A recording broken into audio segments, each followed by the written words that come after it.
Hi everyone, it's Ruth and Amor, and I'm here with the beautiful Neusa, who has joined us to talk about her very inspiring book. So I'll let her introduce the book for us. So, my name is Ruth and Neusa. I am the author and poet of Soul of a Woman, A Journey to Self-Love. So Neusa, you are an author, a poet, a motivational speaker. Can you tell us more about those different identities of yourself? Do you know what? I always found that they're all the same, if that They're the makes same? sense. Yeah. I feel like when I became a poet, it was just something that just flowed naturally out of Yeah. me. When I speak, it flows naturally out of me. Okay. And even my mum used to say when I was younger, you have an answer for everything. You should be a solicitor. So for me, I don't think there's a different identity. I just kind of speak what's on my mind, and that's what the book is. I spoke what's on my mind. In motivational speaking, I speak what's on my mind. When I coach clients, I speak what's on my mind. So I think it's all the same, just really me being authentic. Yeah. So would you say your book is partially autobiographical, or has this come about from learning or textbooks or some other source? It's experience, autobiography. Yeah. It's literally my journey where I suffered with severe depression, social anxiety, suicidal thoughts, negative thoughts, insomnia. I barely slept. So, and this happened for like 4.5 years. I was stuck. I didn't know how to move forward. And I did a lot of research online, but the more I researched, the more I was overloaded with information. And my solution was diets. I thought that the perfect diet would fix me. But the more I researched on diets and what's good and what's not, I've literally become like your walking Google. I know everything. So what I did is when I began my healing journey, I had to actually simplify it. Just simple steps that I took, and I've shared them in a book as well. Do you think that's really then the key to personal development, is not, as with diets, these crazy sort of expectations, but it's that everyday, simple speaking to yourself, speaking to your soul, small actions, rather than this kind of new year, new me kind of approach? I tried this new year, new me every year, and it was like, okay, I'm going to do this, just like you start a new diet, right? Monday, I'm going to cut out this, I'm going to cut out that, and it's just so unrealistic because we're so used, we've got behaviours that we're so used to, our natural, behaviours that we've built, and it's so easy to say, for example, I'm going to stop eating this and I'm going to start eating this, or I'm going to stop smoking and tomorrow I'm going to, because if it was that simple, everyone would be doing it. So it's simple steps, and the way I explain it is a baby. When a baby is born, it has to be nurtured. Slowly, you have to teach the baby, you have to nurture the baby, you have to put the baby to sleep. Everything is really simple and nurturing and slow and simple. So that's how we human beings should be. In order to change a habit, we have to start doing small things. So one thing, you change one thing. And it's okay to make a mistake, it's okay to go back a few steps, but then remember to start again. So it's just basically having to take those really small steps, and that's what I had to do to begin changing my life. So you mentioned steps, and you also touched upon journey. So does that mean that a book like this is not a case where you read it once, you've got to the end, so you are done with your sort of metamorphosis? It's a kind of ongoing circular sort of movement where I can get to the end, but there's nothing stopping me from starting again and maybe reaffirming the basic steps. Yeah, you said exactly that. It is a guide that you have to keep using. Even myself, I wrote this book. I've read it at least 4 times since. And every time I still cry, every time I still shed a tear, and every time I'm like, okay, like for example, after the launch, I was very overwhelmed. Yes, I was proud. Loads of people came.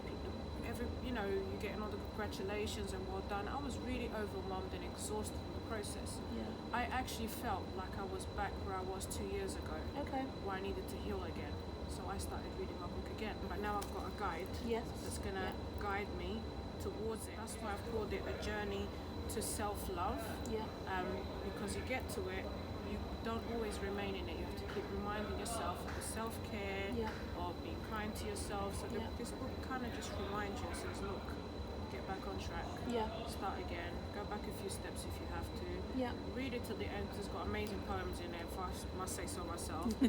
But it's like, okay, I've done them now, got loads of exercises. Did you really do each exercise? Yeah. And maybe you may not be ready to do it at that particular time. Because, for example, if I say to you, you've got to let go, you may not be ready to let go at that particular time. So until you get to that point in your life that you think, you know what, there's some things I'm holding on to that I need to let go of.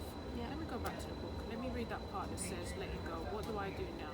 So then you can begin saying, okay, now I need to let go. What exercise is going to help me? And in the context page, it tells you each step that you must take to go through. So would you say this book is practical, spiritual? Are there lots of different elements, or is it just sort of 1, 2, 3 steps and go through? It's very spiritual. Yeah. And my poems are very spiritual, because even when I began to write poems, they weren't coming from me. I tell a story of something that I went through, or something that I'm going through at this particular moment, but it's not just about me, it connects to someone else. Yeah. Like I've done a couple of motivational speeches where I just read a poem, and the first poem that I wrote was Selflove, and it was about me looking at myself in the mirror and embracing every part of me and sending it love, saying I love you, I love your legs, I love your stomach. And when I finished this poem, a woman came to me and cried. She said, Neusa, I felt like you were talking to me. Yeah. And then when I read this poem somewhere else, someone else said it to me. Someone said, she was elderly in her 60s, and she said, you read that poem so beautifully, and it reminded me of when my mum used to tell me that it's a sin to look at your naked body. And I talk about looking at myself naked. So she was like, that was really powerful. So it connects to a moment in somebody's life that they're either not loving themselves, or that they either were told that it's a bad thing to look at yourself naked, or it just connects. And the whole idea that I wanted was people who are in severe depression, mental health, it's hard for them to pick up a book and read the book to the end and engage in it. But when you've got a poem that relates and connects with you, you're really going to want to read and get to the end. And that's what I wanted my book to be about. Sometimes when I challenge things that I know as an adult, I think of where I got that fact from, and I realise, was it a fact someone told me and I readily believed them, or I experienced it as a fact for myself in my own life? And I think a lot of boundaries that I put on myself were based on facts someone told me, not on facts I ever experienced. Exactly. We've got two minds. We've got the subconscious mind and we've got the conscious mind. The conscious mind would say, it's okay, this isn't true, I can believe I'm an adult now, I don't need to believe what's in what somebody told me in my childhood.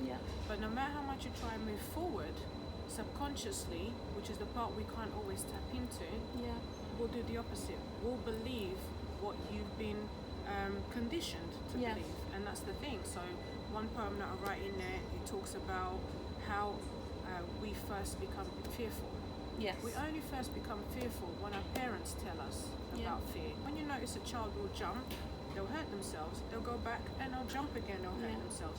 It's not until the parent, and it's described in one of my poems here, until the parent smacks them and says to them, you can't do that, it's scary, that the child will then link jumping with fear. I'm an NLP practitioner, and I know the states of mind are very similar in terms of fear and excitement. It's the same feeling.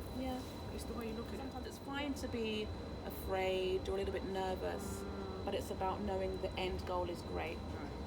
Giving yourself that chance to do it in the first place. Otherwise you're going to live as what if I did? What if I didn't? What if I tried? And if you stay stuck in what I called is it analysis paralysis, thinking should I?